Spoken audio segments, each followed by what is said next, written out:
Bonjour Lucie, comment vas-tu? Bonjour Tristan, bonjour Eric. Bonjour Ça va et Lucie. vous? Alors, de quoi viens-tu nous parler aujourd'hui? On va continuer sur la France, hein, Oui. mais on va tourner un petit peu le globe et tu vas certainement éclairer notre lanterne sur des sujets dont malheureusement beaucoup de nos compatriotes n'ont pas accès à ces informations. Oui, des sujets invisibilisés. En général, c'est ce dont je viens parler à Fréquence Populaire, au titre de la Commission Affaires intérieures, Outre-mer et Migration de République souveraine. Euh, Là, je vais notamment parler de Wallis et Futuna, et je crois qu'on doit parler après de la situation et de ce qui a été voté hier à l'Assemblée nationale concernant Mayotte aussi. Mais d'abord de Wallis et Futuna, qui est un joyau de nos territoires d'outre-mer, nos territoires français, qui permet de rayonner à l'international via ses ressources et la zone, leur zone économique exclusive.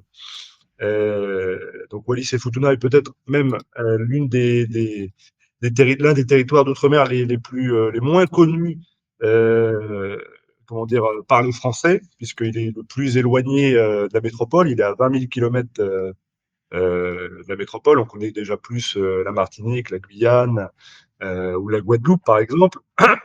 Et Wallis et Futuna est très très très très loin, très très éloigné, et donc on a peu d'informations, à part évidemment si on prend le temps de s'y intéresser. C'est ce qu'on va faire aujourd'hui. Voilà. Et voilà, je voulais faire cette petite introduction pour qu'on se situe, pour qu'on essaie de situer un petit peu Wallis et Futuna et savoir de quoi on allait parler maintenant. Alors Wallis et Futuna, comme je le disais, est un territoire d'outre-mer, une collectivité d'outre-mer au sens de la Constitution française. Il y a trois archipels en fait à Wallis et Futuna. Il y a Wallis qui est appelé Uvea en polynésien, Futuna, et Alofi qui est l'archipel la moins connue de Wallis et Futuna. C'est un territoire de 255 km² à peu près en termes de superficie. Ce qu'il faut savoir aussi, c'est qu'il y a un déclin démographique depuis quelques années à Wallis et Futuna. Il y avait eu un bond démographique dans les années 50 jusqu'aux années 70, qui avait rebaissé après autour de 15 000 habitants dans les années 2000, en 2003 par là. Et aujourd'hui, nous en sommes à 11 000 habitants. Alors pourquoi ce déclin démographique? Évidemment, il y a le manque d'infrastructures sur place et la proximité de la Polynésie française et de la Nouvelle-Calédonie, pas très loin de Wallis et Futuna. Et donc il y a un peu comme le même phénomène connaît Mayotte actuellement. Les jeunes Mahorais, par exemple, vont à la Réunion, et aujourd'hui, les jeunes Wallisiens et Futuniens vont en priorité en Nouvelle-Calédonie et en Polynésie française, puis après le plus souvent en métropole. Voilà, il y a un exode de l'outre-mer en fin de compte vers d'autres territoires d'outre-mer et vers la métropole ensuite. À quoi c'est dû? Évidemment, au manque d'infrastructures sur place. Voilà, il y a pas d'université à Wallis et Futuna. Il y a peu de travail, hormis le secteur public qui emploie 65% de la population là-bas.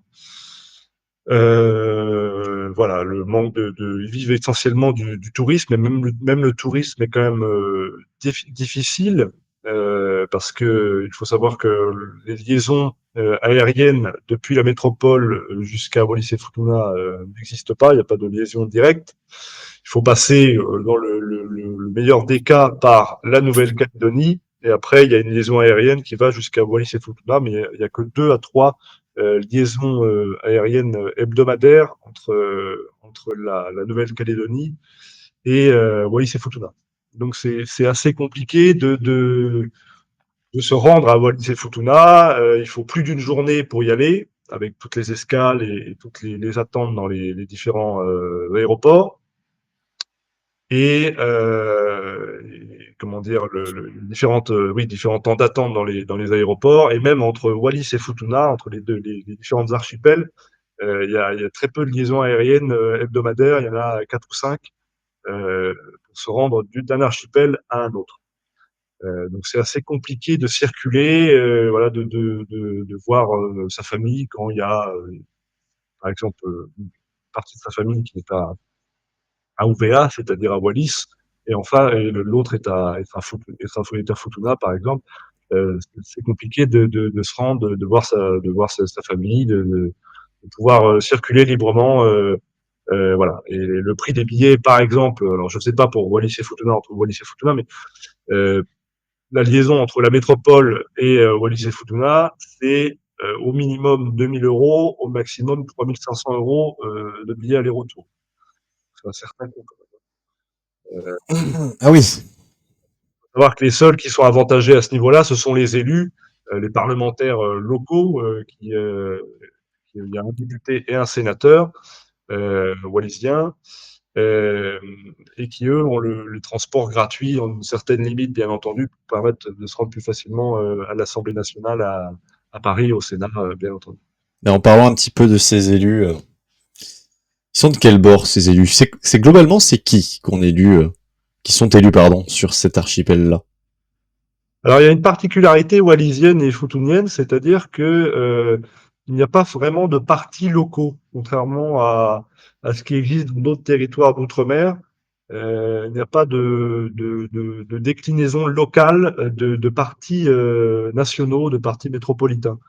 Euh, Là-bas, en fin de compte, ils sont affiliés, rattachés à un groupe parlementaire. Alors, pour les parlementaires, là, c'est un député qui est affilié aux macronistes, et pour les sénateurs, c'est un sénateur affilié aux républicains. Mais il n'y a pas de groupe de sénat, comment dire, de groupe politique local, comme il existe par exemple en Nouvelle-Calédonie ou en Polynésie française, ou comme dans la plupart des autres territoires ultramarins. Et quand on regarde par exemple l'Assemblée territoriale qui compose, qui est en quelque sorte l'organe législatif et un petit peu exécutif aussi euh, de Wallis et Futuna, il y a une majorité plutôt à gauche. Là-bas, pour l'instant, il y a eu des élections en 2022, il y a des élections tous les 5 ans. Donc les prochaines auront lieu en 2027. Et là, c'est plutôt une majorité à gauche qu'il y a à l'Assemblée territoriale de Wallis et Futuna. Et il y a des parlementaires à droite, plutôt à droite, centre et droite. Si on regarde bien, c'est vrai que c'est limite, hein. 11 pour le PS du à gauche et 9 pour la droite et le centre. Voilà. Euh... Allez. Voilà, ils sont affiliés. En fait, ils sont affiliés à des partis métropolitains, mais souvent ils s'identifient comme étant des divers gauches, des divers droites, comme on le voit bien sur le graphique là, de Wikipédia. C'est plutôt bien résumé, je trouve. Euh, voilà. Il y a une particularité locale aussi, c'est que les parlementaires là-bas sont souvent des gens de terrain. C'est pas des élus de profession. Si on prend le parlementaire actuel, le député actuel de Wallis et Futuna, sa profession, c'est agent d'entretien dans un collège.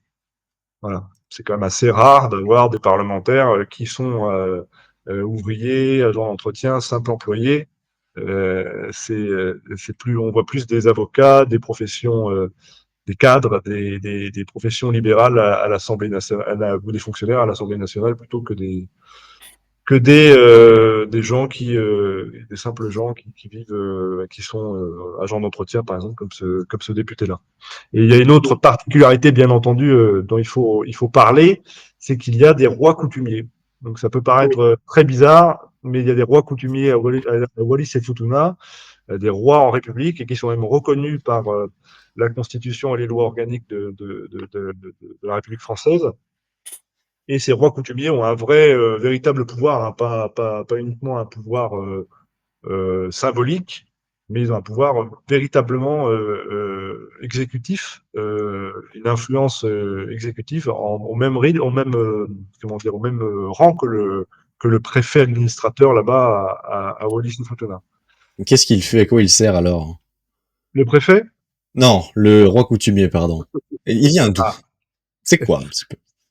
Bah, le roi coutumier, c'est un héritage de l'histoire, bien entendu. C'est un héritage de l'histoire polynésienne de l'archipel, des archipels. Euh, voilà, il y a eu différentes colonisations là-bas. Il y a eu d'abord les Samoans qui ont colonisé les Samoans qui sont assez proches hein, géographiquement des Wallisiens et des Fuliniens, et donc qui ont colonisé au IXe siècle, il me semble, ou au Xe siècle après Jésus-Christ, le Wallis et Futuna, et qui sont c'est donc un héritage de l'histoire de Wallis et Futuna. Voilà, comme dans d'autres territoires ultramarins, il y a des particularités qui sont reconnues par la Constitution. Quand on regarde la Constitution comment dire, française, il y a des titres entiers qui sont prévus pour les territoires et régions d'outre-mer et collectivités d'outre-mer. Et il y en a notamment un sur Wallis et Futuna où les rois coutumiers sont reconnus et ont un véritable pouvoir d'influence et un véritable pouvoir exécutif au quotidien. Et donc les préfets là-bas qui se succèdent tous les 4-5 ans doivent tenir compte de leur avis. Et voilà, les populations sont très attachées à ces particularités-là et c'est aussi ce qui fait que comment dire, il n'y a pas de velléité, de volonté, de réelle volonté d'indépendance à Wallis et Futuna par rapport à d'autres territoires ultramarins car les particularités de ce territoire, de ces territoires, sont reconnues par la République. En termes d'infrastructure, tu nous avais fait un point la dernière fois sur le département précédent, où j'étais catastrophique. Ouais.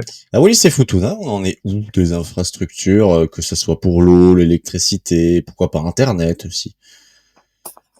Alors, c'est pas aussi catastrophique que dans d'autres territoires ultramarins, contrairement à ce qu'on pourrait penser.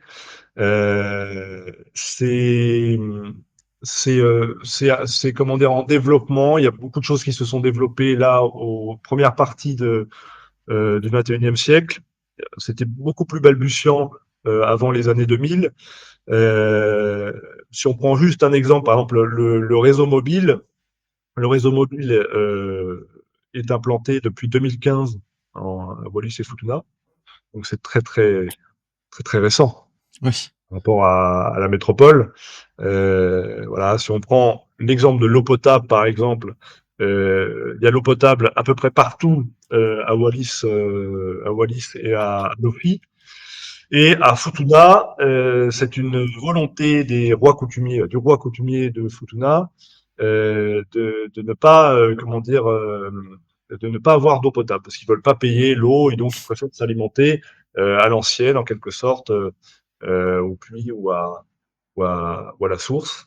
Euh, et donc là, normalement, au cours de l'année 2025, il y aura l'installation de l'eau potable à Futuna. Le roi coutumier a enfin accepté de débloquer ça.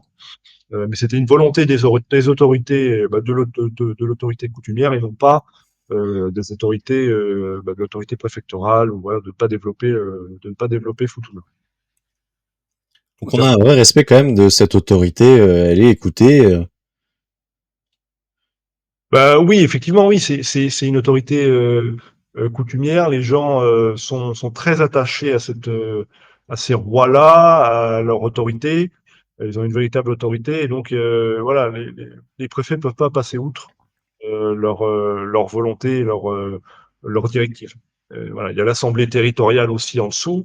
Donc l'Assemblée territoriale, en général, suit les directives aussi données par les grandes directives données par les rois coutumiers, bien entendu, parce que sinon, en fait, ce serait enlever les rois coutumiers, ce serait enlever une partie de l'identité, une grande partie de l'identité culturelle territoriale de Wallis et Futuna. Et donc, voilà, ça paraît tout à fait normal là-bas. Personne n'a jamais songé à remettre ça en cause, euh, y compris y compris certains qui sont très attachés à ce qu'il y ait une unité territoriale française, très jacobine en quelque sorte. Non, non, il y a vraiment un consensus commun sur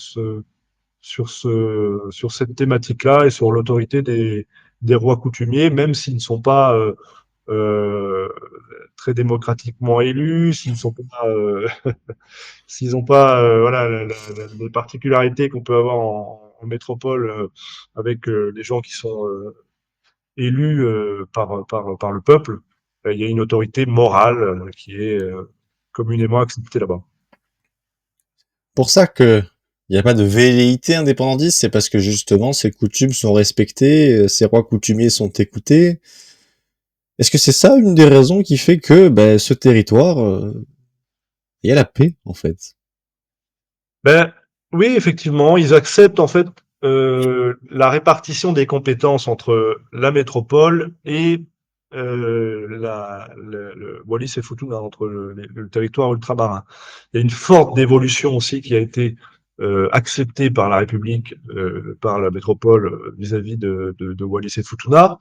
Et donc, bon, voilà, tout ça se passe en bonne intelligence. Il n'y a pas de volonté d'indépendance, même pas d'autonomie.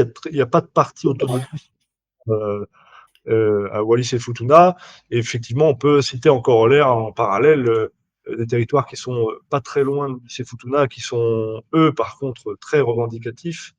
En tout cas, où il y a des partis autonomistes et indépendantistes en Nouvelle-Calédonie et en Polynésie française, qui envoient même des parlementaires là-bas autonomistes, à minima séparatistes ou indépendantistes au maxima. Et donc non, il n'y a jamais eu de question de volonté de référendum à Wallis et Futuna, de faire comme en Nouvelle-Calédonie où il y a eu 3 ou 4 référendums de suite entre 2018 et 2023-2024. Il y a une véritable attachement à la République, à la France, car une particularité commune, les particularités de Wallis et Futuna sont reconnues par la République. Voilà. En Nouvelle-Calédonie et en Polynésie, évidemment, il y a d'autres particularités qui font que il y a des volontés indépendantistes, bien entendu. Il y a aussi l'histoire, il y a aussi ce qui s'est passé à Ouvéa en 88, par exemple, avec la prise d'otage qui a tué des gendarmes et des Calédoniens, bien entendu, des Ouais, Kanaks. ouais. Et donc, voilà, il y a aussi cette histoire-là, tout un processus qui est en train de reprendre aujourd'hui, puisqu'on voit bien que Manuel Valls, le ministre des Outre-mer, était encore jusqu'à hier en Nouvelle-Calédonie.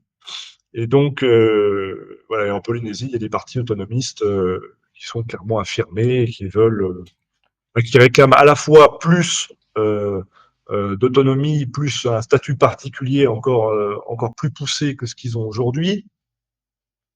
Pour Wallis et Futuna, par exemple, il y a un statut qui date de 1961, qui avait été voté par les parlementaires et qui a été rajouté après la Constitution.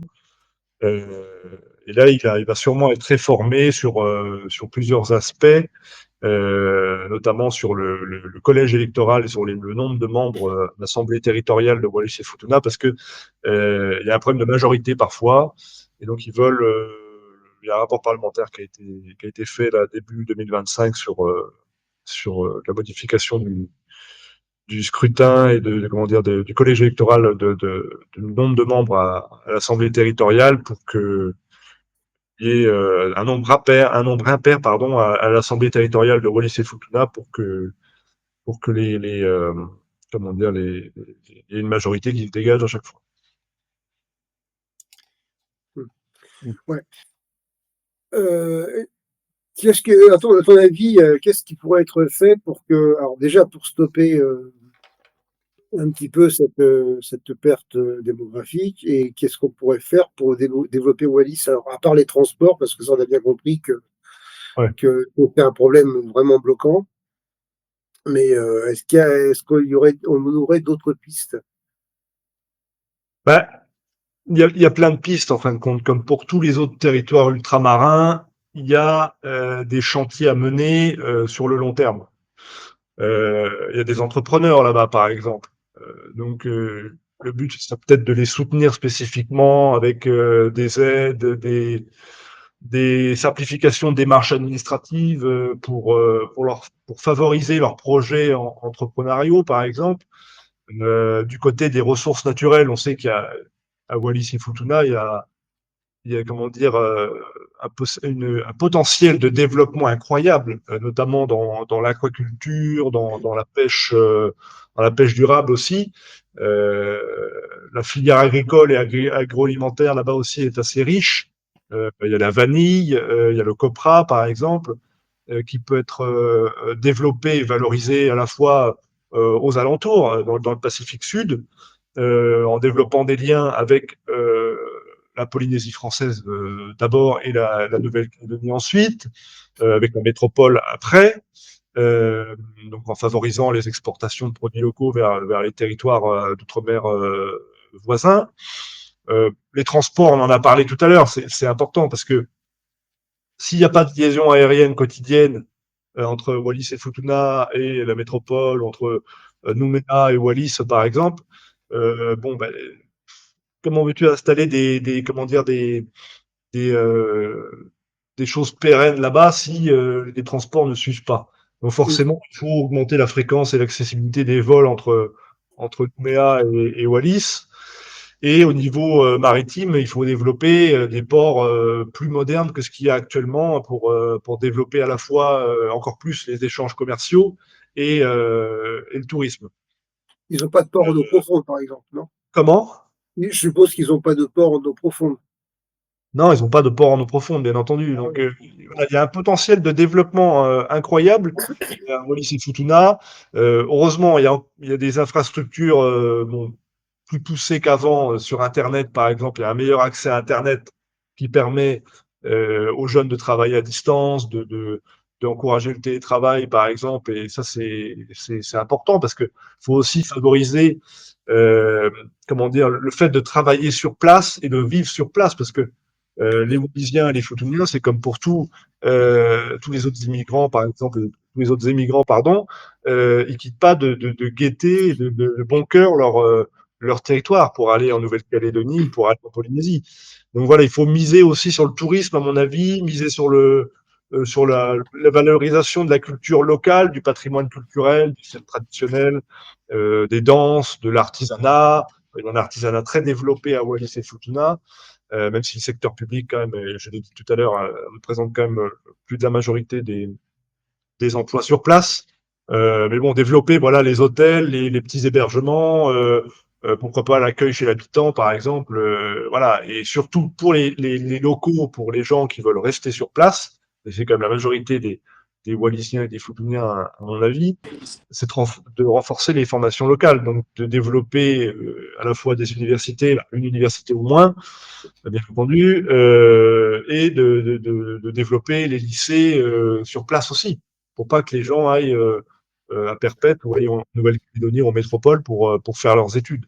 Voilà, mais ça, c'est commun, ce développement-là est commun à tous les autres territoires ultramarins, en quelque sorte. Donc, en résumé, il faut renforcer l'attractivité du territoire, investir encore plus dans la santé et les services publics, parce qu'il y a encore trop de gens qui vont se soigner en Nouvelle-Calédonie ou qui vont se soigner en Polynésie, car ils ne trouvent pas les infrastructures sur place pour certaines maladies, par exemple, certains traitements. Il faut développer aussi le logement pour les habitants. Voilà, là, pour l'instant, les habitations, mais il y a eu un gros effort sur le logement. Auparavant, les logements étaient quand même dans des matières très rudimentaires et donc il y avait un risque, en cas d'intempéries, concrètement, les habitations risquaient de s'effondrer, comme ce qu'on a vu un petit peu même beaucoup à Mayotte lors du séisme cet hiver. Et donc, voilà, il faut développer. C'est un ensemble de choses qu'il faut faire, et c'est en général des problématiques qu'on retrouve, euh, des soucis qu'on retrouve communément comment dire, au territoire ultramarin. Ouais, j'ai vu que certains sont paumés par rapport pour situer Wallis et Futuna. Et en fait, J'avais mis une carte, mais je la remettrai tout à l'heure. Je ouais. crois que nous avons quelque chose, nous avons quelqu'un dans l'oreillette qui essaie de nous joindre depuis un pays où il fait bon, où il fait chaud. Attention, attention, Pedro. Ah, je crois que c'est Pedro. Aïe, aïe, aïe, aïe, aïe. Allez, Pedro, tu es à l'antenne. Ah merde. Bonjour à tous. Alors justement, je vais vous montrer un petit cadeau. Donc on est en train de tourner l'œil de Kousma, comme vous voyez. Genre je fais bonjour à tu en live et donc je montrais les coulisses du tournage de l'œil de Kousma avec l'acropole derrière. Ça, c'est une exception totale. Parce que c'est dans une vidéo. Ok, mais bonjour à tous. Donc nous faisons l'œil de Kousma. On revient avec l'œil de Kousma. On a fait l'œil de Kousma sur la place Rouge en octobre, novembre. Et maintenant, on le fait avec notre berceau civilisationnel derrière nous, l'acropole, la Grèce antique, la démocratie, une certaine vision du monde. C'est la civilisation gréco-romaine. Vraiment, c'est un plaisir d'être ici. Bonjour à tous, j'espère que vous allez bien. N'oubliez pas de vous abonner sur Telegram là tout de suite. Maintenant, allez-y sur Telegram. Maintenant. C'est une crise financière qui arrive pour vous aider. Il est bon, il est très bon, il est très très bon. Ça nous prend en nez, donc abonnez-vous sur Telegram, sur TikTok. Faites circuler les vidéos. Merci à tous. Et bonjour à Tristan et à Eric. Et Jessie. Et Jessie, Jessie est là aussi. C'est formidable. Salut. Bon bah merci à tous. Je te laisse continuer la vidéo. Ouais, ça me rappelle. Et regardez, il va faire une queue. Ça me rappelle cette réplique dans Astérix aux Jeux Olympiques. C'est qui cette cropole? C'est reparti. Allez. Et donc bah on revient ce soir, on reprend l'avion et avec plein de nouvelles vidéos. Donc on vous laisse la surprise. Et bah bonne journée à tous. Ouais, Salut Pedro. Salut Pedro.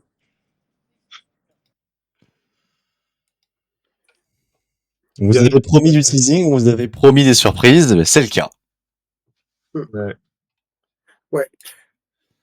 Moi j'ai une petite question pour toi. Est-ce que tu as pu te renseigner un petit peu sur l'état de l'agriculture à Wallis et Futuna? On en est où? Parce que bon, si l'eau potable, enfin en tout cas l'eau courante, se commence à se développer, ça veut dire irrigation, ça veut dire culture plus pérenne. Est-ce que eux ils misent dessus aussi, ou est-ce qu'ils continuent d'importer massivement depuis l'extérieur? Ah oui, il y a une importation, alors je sais plus les chiffres, mais il y a une importation très grande de produits métropolitains, forcément, de produits australiens aussi, de produits néo-calédoniens et de produits polynésiens, bien entendu. Pour avoir un certain nombre d'ordres de grandeur, comme je disais tout à l'heure, il y a le secteur public qui représente une grande part des emplois, et au sein des emplois dits privés, l'artisanat, comme je le disais tout à l'heure, représente la majorité des emplois quand même. Et il y a l'agriculture à Wallis et Futuna qui représente à peu près 25% des emplois, à Wallis et Futuna.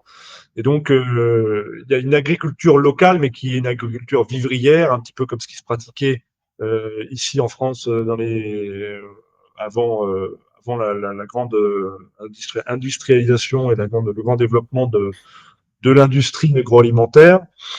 Et donc, oui, c'est une agriculture essentiellement vivrière qui permet à certains de vivre en local, mais qui ne permet pas d'irriguer, de nourrir l'ensemble de la population wallisienne et futunienne. Donc, il y a une importation incroyable de produits de métropole, en grande majorité. Wallis et Futuna, de toute façon, en général, dépend quand même des subventions et dépend quand même des aides de l'État central, en grande majorité, bien entendu. Et c'est aussi un des facteurs qui fait qu'il y a peu de volonté d'indépendance. Hein. J'en ai pas parlé tout à l'heure, mais c'est aussi un des facteurs, la dépendance vis-à-vis de l'État métropole. Et donc voilà, l'agriculture représente en quelque sorte le deuxième facteur d'emploi privé en Wallis et Futuna. Si vous avez des questions sur le chat, c'est maintenant. Alors, j'observais quand même que Fred Krum disait qu'effectivement, nos dom-toms devraient être indépendants en termes de matière manufacturée, visant une alimentation humaine. Effectivement, ça, c'est un des problèmes. C'est-à-dire il faudrait que les territoires puissent être résilients par eux-mêmes. En réalité, c'est d'ailleurs que ce soit dans l'Hexagone ou que ce soit dans la France d'outre-mer. Hein, c'est vraiment ça le sujet. Et bon, on est content de savoir qu'ils ont moins de problèmes d'eau courante que que peut-être aux Antilles, où là, il y a quand même un gros souci de Mmh. rénovation de réseau. Mais bon, Non, Fred Krum a raison là-dessus. Il faut. C'est un des gros sujets de développement d'une industrie sur place, en tout cas qui est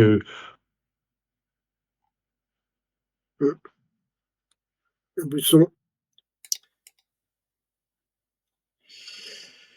Alors, Jessie, si tu nous entends, tu peux rafraîchir ta page et revenir avec nous. Ça n'est pas grave, c'est Internet qui a fait. ouais. Oui, il y avait des bonnes questions quand même. Hein.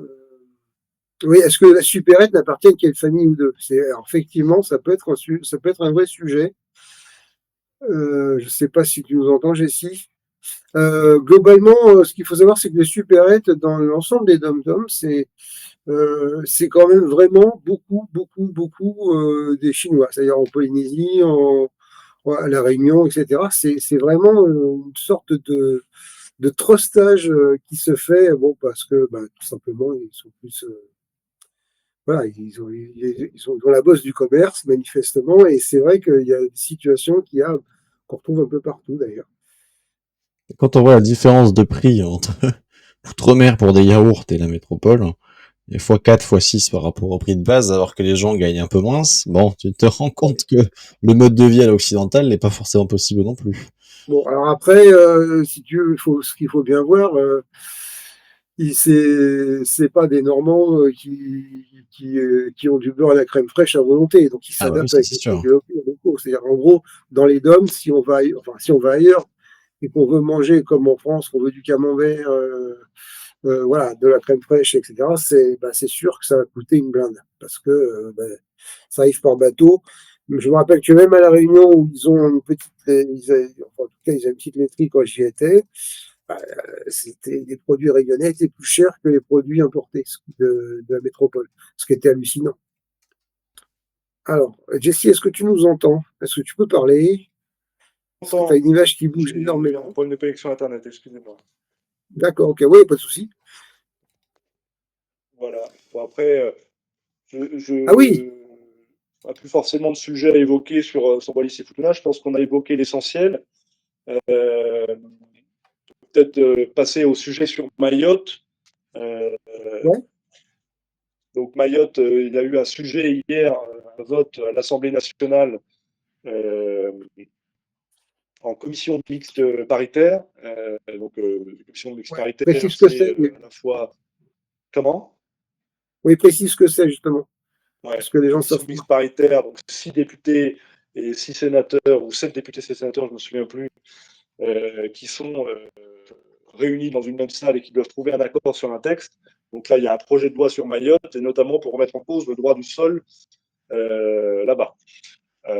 Donc aujourd'hui, le droit à Mayotte, en termes de droit du sol, pour obtenir la nationalité française par le droit du sol, il faut que l'enfant, bien entendu, soit né en France, enfin, soit né à Mayotte, pardon, réside à Mayotte régulièrement, et que au moins un des deux parents, au moment de la naissance, soit en situation régulière depuis au moins 3 mois. Le but de ce projet de loi, qui est passé en commission mixte paritaire hier, c'est de ramener ce délai de 3 mois à 1 an. C'est-à-dire qu'il faudra qu'un des parents, au moins un des parents, soit régulier, en situation régulière et à un titre de séjour, parce qu'on sait bien que la plupart des naissances, beaucoup de naissances là-bas sont soit avec un parent mahorais et un parent comorien, soit deux parents comoriens. Il faudra qu'un des parents soit au moins en situation régulière et un titre de séjour depuis au moins 1 an pour que l'enfant puisse solliciter la nationalité française ensuite. Voilà. Hmm. Donc c'est une remise en cause claire du droit du sol, bien évidemment. C'est pas la fin du droit du sol à Mayotte, comme on a pu l'entendre dans certaines bouches, notamment du côté de la France insoumise. La fin du droit du sol, ça signifierait de remettre en cause, de modifier la Constitution. Donc ça, c'est impossible. Enfin, c'est impossible. C'est pas possible dans la situation politique actuelle. Donc là, aujourd'hui, il se limite à remettre en cause le droit du sol, à réformer le droit du sol à Mayotte. Évidemment, c'est pas le seul facteur qui peut être à mon avis, qui peut permettre de résoudre la situation migratoire là-bas. Ça va évidemment, ça peut décourager un petit peu à minima certains Comoriens de venir, mais en grande partie, ça va quand même, ça va pas dissuader grand monde. C'est quand même une mesure assez cosmétique.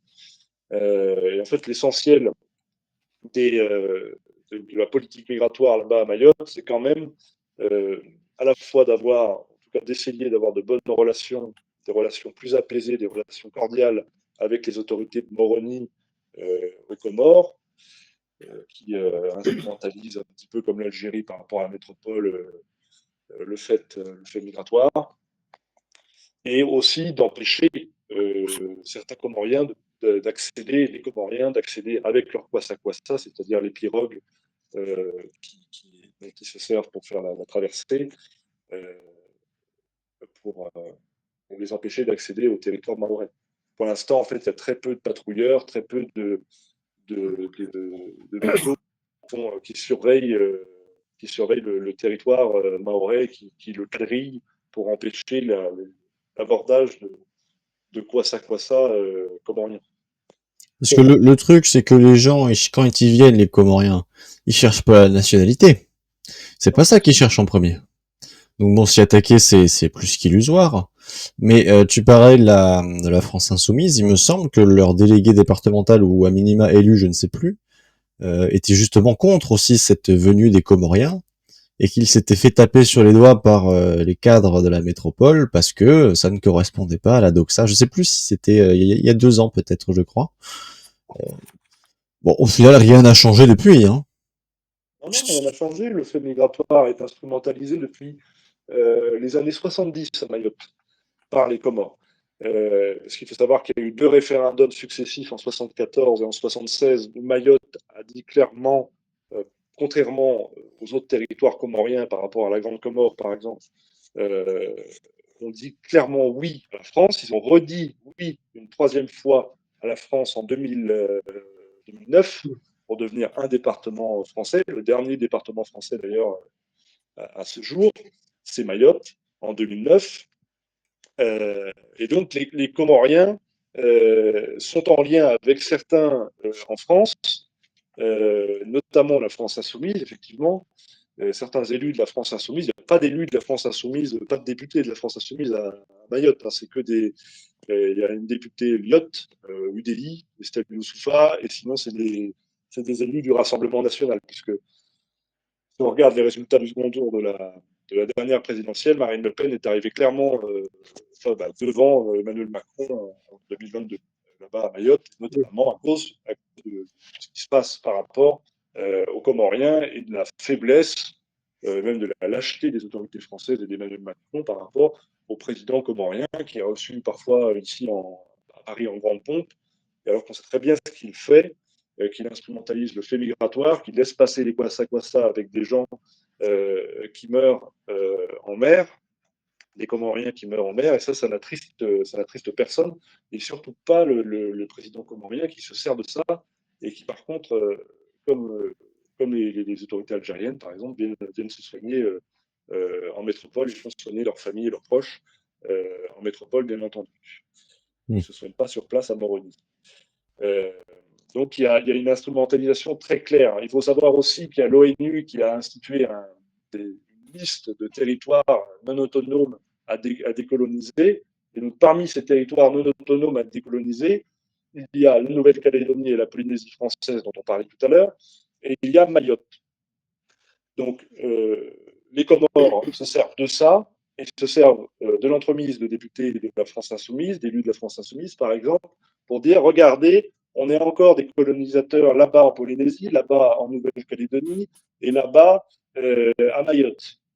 Et c'est utilisé aussi par des pays étrangers, notamment la Russie et la Chine, qui ne manquent jamais de rappeler à l'ONU, dans les instances de l'ONU, à l'Assemblée générale, par exemple, le Conseil de sécurité, et de dire que la France est une puissance colonisatrice encore aujourd'hui, car il y a encore des territoires pour eux à décoloniser. Et si on prend rien que l'exemple de Mayotte ou de la Nouvelle-Calédonie, il y a eu des référendums assez clairs en 2009, comme je disais pour Mayotte tout à l'heure, et pour le dernier en Nouvelle-Calédonie en 2023, où les locaux, les ultramarins ont dit oui à la France une nouvelle fois. Ouais. Je vois un message qui dit du Paty, pourquoi fut-il? C'est bien qu'il y ait un problème chez eux. Mais c'est c'est le cœur du problème. C'est-à-dire que le président des Comores, leur gouvernement ne font rien pour améliorer les conditions économiques de leurs habitants et ils les poussent à aller un petit peu partout pour récupérer une manne financière qui est ensuite renvoyée aux familles par les gens qui sont partis dans les différents pays. Bon, quand tu vas te faire soigner à l'autre bout du monde parce que tu as la flemme de développer ton pays et que tu les diriges, bon, je vais être gentil comme un autocrate, ben oui, les gens fuient, c'est évident. Mais il va peut-être falloir aller renverser aussi le type qui fait en sorte que ta vie est dans la pauvreté et la misère. Ça, c'est l'affaire des Comoriens. Le problème, c'est que Oui. bon, c'est le truc classique de tous les régimes un peu dictatoriaux qui s'en sortent pas au niveau économique, ça va souvent de pair. C'est que du coup, tu te débarrasses d'une partie de ton problème sur les voisins les plus proches. Voilà, c'est en disant oui, regardez, les autres sont méchants. Alors l'idéal, c'est si en plus le voisin le plus proche, c'est l'ancien colonisateur. Voilà. Après, sachant que quand même les Comores, à la base, c'était pas une entité, je veux dire, avant l'arrivée de la France, c'était pas une entité unique. C'était 4 sultanats qui se faisaient la guerre. Ce qu'on oublie trop souvent de dire. Et l'ennemi commun, ça rassemble. Ouais, mais c'était même pas l'ennemi commun, parce que je veux dire, bon voilà, Mayotte, ils ont quand il y a eu le référendum d'autodétermination, Mayotte, ils ont dit ah non, mais nous, on n'est pas du tout partant pour faire les choses avec les autres, quoi. Oui, bien entendu, en fait, les Comores se sont trouvés, comme le disait Tristan, pas un ennemi commun, mais un adversaire commun. Comme l'Algérie s'est trouvé un adversaire commun aussi voilà, avec la France. Et donc, ils utilisent ces faits-là, c'est le fait qu'il y ait la France en face, qu'il y ait Mayotte en face, qui a osé se distinguer dans les années 70 en ne voulant pas se rattacher aux Comores, qui a dit oui à la France en quelque sorte. Et donc, ils utilisent, la France comme bouc émissaire, comme toujours en fin de compte. Voilà. Oui. Et il y a des puissances impérialistes, des puissances rivales qui sont en face, évidemment, pour financer les indépendantistes et les autonomistes. C'est ce qu'on voit, par exemple, à Mayotte, je l'évoquais tout à l'heure avec la Russie et la Chine. Et on le voit aussi en Nouvelle-Calédonie, où les autonomistes et les indépendantistes sont clairement soutenus par les autorités russes et les autorités chinoises. Ouais. Et donc, voilà, il faut lutter contre ça. Je pense que comme pour l'Algérie, à mon avis, les relations ne vont pas s'améliorer avec Moroni sous le mandat d'Emmanuel Macron. Il faudra une nouvelle impulsion et donc une nouvelle présidente de la République pour qu'il y ait un changement majeur dans ces relations-là. Peut-être être plus ferme, bien entendu, avec eux. Mais en fait, l'essentiel de la politique migratoire, en général, se règle par des accords. Voilà, pas par des choses qui sont pas par des règles comment dire, plus restrictives en termes de nationalité, comme ce qui a été fait hier. Ça, c'est du cosmétique, c'est juste pour dire, vous voyez, on a fait ci, on a fait ça, on a agi, mais concrètement, ça ne va pas changer grand-chose. Hein. Ça va même rien changer, puisque, comme tu disais, Tristan, tout à l'heure, les gens ne viennent pas pour acquérir la nationalité. Ils ne viennent pas pour donner la nationalité. En tout cas, c'est peut-être une volonté de long terme, ça, mais au premier chef, ils viennent quand même pour améliorer leurs conditions de vie et leurs conditions économiques au quotidien, et pas pour dire tiens, mon enfant va être français dans 18 ans. Je pensais juste à une question. Des infrastructures sur place. Ouais. Je pensais juste à une question qui était posée sur le chat, globalement sur l'origine du texte.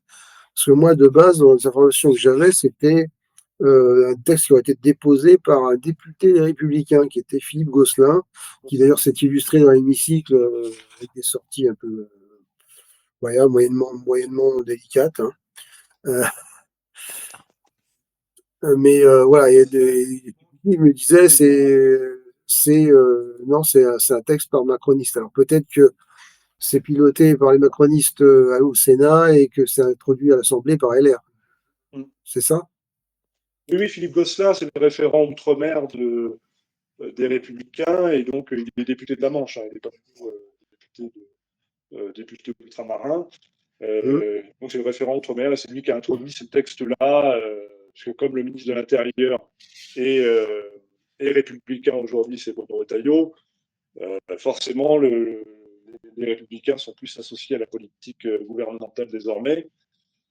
Et c'est soutenu par les macronistes aussi, puisque comme je disais tout à l'heure, Darmanin, lui, avait fait changer la loi. C'est peut-être même pas Darmanin, je crois que c'était soit Castaner, soit Gérard Collomb qui avait changé la loi par rapport à Mayotte, et par rapport au droit du sol là-bas à Mayotte. C'était la condition que j'ai évoquée tout à l'heure, de 3 mois de présence, de 3 mois de situation régulière pour l'un des parents au moins, au moment de la naissance de l'enfant, pour que l'enfant puisse avoir la nationalité française après. Et donc, oui, les républicains sont assez influents désormais sur ces sujets-là, sauf que évidemment, ils portent des mesures assez cosmétiques. C'est uniquement pour dire qu'ils ont fait quelque chose et pouvoir vendre ça après, lors de leur campagne électorale, et pouvoir dire sur les marchés, j'ai fait ci, j'ai fait ça sur leur tract. Mais concrètement, ça ne va pas changer la situation des gens à Mayotte. Hein. On comprend des députés comme Estelle Boussoufa qui sont particulièrement concernés parce que c'est la députée la plus en vue là-bas à Mayotte. C'est celle qui est le plus invitée dans les médias, la plus médiatisée. Elle est pour aller beaucoup plus loin. D'ailleurs, tous les sénateurs et les députés mahorais sont pour la fin du droit du sol à Mayotte. Ils le disent clairement, quels que soient les bords politiques. Mais la remise en cause ou la fin du droit du sol, ça c'est l'une des mesures qu'il faudrait peut-être mettre en place, à côté, bien évidemment, d'accords diplomatiques, d'accords migratoires avec les autorités comoriennes. Parce que, comme on le disait tout à l'heure, les gens ne viennent pas pour leurs enfants et des papiers dans Ouais. Eh ouais. Oui, parce que cette histoire de droit du sol, en fait, il y a un peu alors, on va remonter un peu historiquement, mais globalement, la Première République, donc, reconnaissait était considéré comme français tous ceux qui se reconnaissaient dans la République. En fait, c'était pas forcément ceux qui étaient nés en France. C'était pas le sujet. Et voilà, donc du coup après ça a été juridicisé, bon, et c'est passé du coup, sur un droit du sol acquis de par la naissance sur le territoire français, mais c'était pas l'esprit initial de la Première République en tout cas. Où on peut le rappeler par exemple, un général sud-américain commandait des troupes, par exemple, parce qu'il s'était reconnu dans la Révolution. Bon, il y a eu après, des grands révolutionnaires qui se sont fait, des révolutionnaires étrangers qui se sont fait naturaliser ensuite par la République, justement parce qu'ils ont reconnu l'idéal révolutionnaire, ils ont reconnu les principes républicains. À ce moment-là, je pense notamment à Anarchasis Klotz, par exemple, qui est un grand révolutionnaire, un grand jacobin. Mais on n'en est plus là aujourd'hui. Les non, politiques voilà. sont tout autres. On a des gens qui arrivent de l'extérieur, qui arrivent notamment pour mieux vivre, bien entendu. Et concrètement, l'intégration et l'assimilation n'est pas réussie. On ne peut pas intégrer et assimiler 300 000 personnes par an. C'est totalement impossible. C'est un peu 350 bizarre 000 quand même. personnes qui arrivent chaque année par l'obtention de titres de séjour de manière légale. Et il y en a environ 1 million qui sont là de manière totalement illégale, de manière irrégulière. Donc, concrètement, l'intégration, ça se fait par le travail, par l'emploi, par l'associatif, par la commune, par ce qu'on fait au quotidien avec les gens qui sont autour de nous, et bien entendu par l'adhésion aux valeurs. Aujourd'hui, nous avons des gens qui arrivent chez nous et qui concrètement restent ce qu'ils sont, ne deviennent pas français, ne veulent même plus devenir français parce qu'il y a une force de la diaspora, une force de la religion aussi pour certains musulmans, qui fait que ces gens-là ne refusent de s'intégrer même, ou s'assimiler encore pire, trahir ce qu'ils sont et ce qu'ils étaient, et trahir leurs origines, leurs origines familiales, leurs origines culturelles. Donc, on en est là aujourd'hui. Il faut absolument instaurer des quotas migratoires, à mon avis. À minima, bien entendu, ça demande encore une fois une réforme de la Constitution. Donc, c'est pas possible, comment dire, dans la situation actuelle. Ça demande donc un nouveau mandat présidentiel, une nouvelle impulsion, avec une réelle volonté politique appuyée sur la volonté populaire. Et on voit bien par les sondages qui sont faits régulièrement sur cette thématique-là qu'il faut impérativement changer les choses et une réelle fermeté migratoire, une volonté d'intégrer et d'assimiler plus forte, bien entendu, parce que l'assimilation est prévue par le Code civil, mais dans les faits, il n'y a aucune assimilation, quasiment plus aucune assimilation en France. Donc ça, c'est forcément un problème à long terme. Très bien. Ouais. Je pense juste qu'il y a quand même en plus un paradoxe parce qu'en fait, on dit il y a le droit du sol. Mais par contre, on est quand même un peu sur le droit du sang parce que quand tu nais à l'étranger de parents français, tu as quand même la nationalité française. C'est un petit peu le paradoxe du système. Oui, effectivement, oui. Oui, il y a ce paradoxe-là. Le droit du sol, le droit du sang, la nationalité, l'obtention de la nationalité au global, c'est ce qui peut être encore fait par la loi française. C'est-à-dire que la loi ou la Constitution peut être réformée sans que l'Union européenne vienne mettre son nez dedans. C'est les seules thématiques en matière migratoire qui ne sont pas régies par une directive ou un règlement européen. Donc c'est pour ça qu'ils s'attaquent à ça aujourd'hui, parce que pour les autres thématiques, en fin de compte, on est plus libre. Il y a toujours une directive qui régit telle ou telle chose. Il y a une directive sur les OQTF, on en parlait il n'y a pas très longtemps avec toi, Eric, avec Pedro. Une directive sur le regroupement familial qui date de 2003. Il y a une directive sur le travail salarié. Il y a une directive sur tout. En fait, il y a une vingtaine de directives européennes qui régissent et qui bordent le droit français, le droit national. Et donc, ils essaient d'aller sur des thématiques où il n'y a pas encore de réglementation européenne. Et donc, le droit du sol, le droit du sang et l'obtention de la nationalité française, aujourd'hui, fait partie de ces thématiques-là qui peuvent encore être réglementées par le droit national. Tout à fait. Je pense qu'on a un peu fait les grands tours de toutes ces questions. Ouais. Et si nous n'avons plus rien à ajouter. Éventuellement, peut-être, alors, mais très, très rapidement, est-ce qu'il y a eu du nouveau hier en Nouvelle-Calédonie? J'ai pas suivi du tout ce dossier-là. Je sais que alors, est-ce que, bon, on en avait parlé il y a quelques temps sur la matinale, que, bon, Manuel Valls, tiens, allez essayer de faire un truc utile. Mais bon, voilà, je sais qu'il était retourné, mais est-ce que ça débouche sur quelque chose ou rien du tout? Pour l'instant, il n'y a pas d'accord. Manuel Valls est parti hier soir, je crois, de Nouvelle-Calédonie. Il doit être rentré aujourd'hui. Il n'y a pas eu d'accord sur la nouvelle feuille de route institutionnelle. On sait qu'il y a un processus qui est un processus de long terme qui est mené depuis Rocard, depuis Jospin, là-bas en Nouvelle-Calédonie, à la fois entre les Caldoches et les Kanaks, pour permettre qu'il y ait un avenir institutionnel et un accord sur notamment le corps électoral là-bas en Nouvelle-Calédonie, parce que c'est souvent ça qui est quand même en cause, le corps électoral sur qui peut voter aux élections, qui peut voter lors des référendums, et notamment pour ceux qui sont habitants de Frechdate, qui sont néo-calédoniens de Frechdate, donc en général des gens issus de la métropole, et donc des Caldoches. Et donc cet accord-là n'est pas encore entériné. Il va sûrement y retourner bientôt en Nouvelle-Valls. Pour autant, il faut quand même saluer ce qui a été fait par Bayrou. Je pense que cette volonté politique de se saisir du dossier de l'outre-mer, qui se situe bien entendu dans un contexte particulier, puisque la nomination de Valls en tant que ministre d'État, ministre des Outre-mer, c'est décembre, et c'est au même moment que ce qui s'est passé, la catastrophe à Mayotte. Donc ils ont choisi de nommer quelqu'un, un politique important, un ancien Premier ministre, avec le rang de ministre d'État, je crois que au deuxième ou au troisième rang gouvernemental, derrière Elisabeth Borne et derrière Bayrou. Voilà, c'est une volonté politique aussi de s'emparer de ces dossiers-là, de ces dossiers territoriaux, de ces dossiers locaux. Il faut quand même la saluer, mais ça ne suffit pas.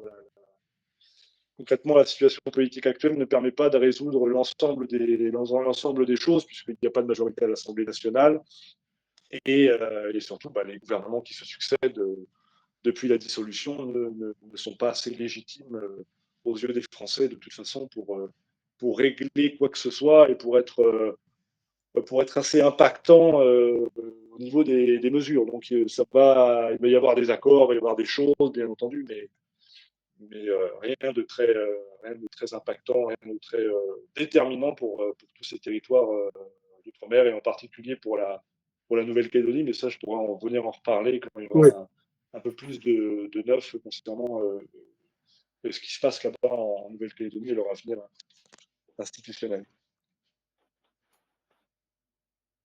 D'accord. Bon, ben, Eh ben, merci écoutez, pour tout ça. Comment ? Merci pour tout ça, parce qu'on a découvert pas mal de choses. Hein. Enfin, découvert, ou en tout cas, on a approfondi des sujets qu'on maîtrisait pas forcément bien. Donc, c'est toujours intéressant. Et puis, tout ça, c'est la France aussi. Donc, il faut s'intéresser à nos compatriotes qui ne sont pas dans l'Hexagone. Surtout rappeler que la France rayonne surtout par son outre-mer. Nous sommes présents, grâce à notre outre-mer, dans 4 des 5 océans de la planète.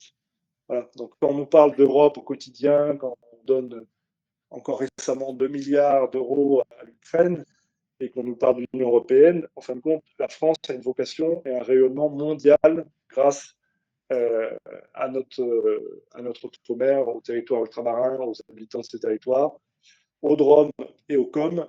Et il faut le rappeler parce qu'on n'en parle pas assez. On parle pas assez de les médias français, francophones, métropolitains sont situés à Paris, sont très parisiano-centrés et parlent très peu des territoires ultramarins et en parlent, on l'a bien vu quand il y a eu la catastrophe à Mayotte à la fin de l'année 2024. Ils en parlent surtout quand il y a des catastrophes, des choses mauvaises qui leur arrivent. Et on rappelle assez peu, en fin de compte, que la France rayonne par son outre-mer, par ses zones économiques exclusives et par ses habitants qui font la fierté de la France. merci Jessie de ce nouveau passage dans Fréquence Populaire. On te retrouve bientôt pour un nouveau sujet, j'espère en tout cas. Merci au chat d'avoir suivi et d'avoir participé tout le long de cette émission. On vous retrouve demain matin, même endroit, même heure. Merci tout le monde et à demain.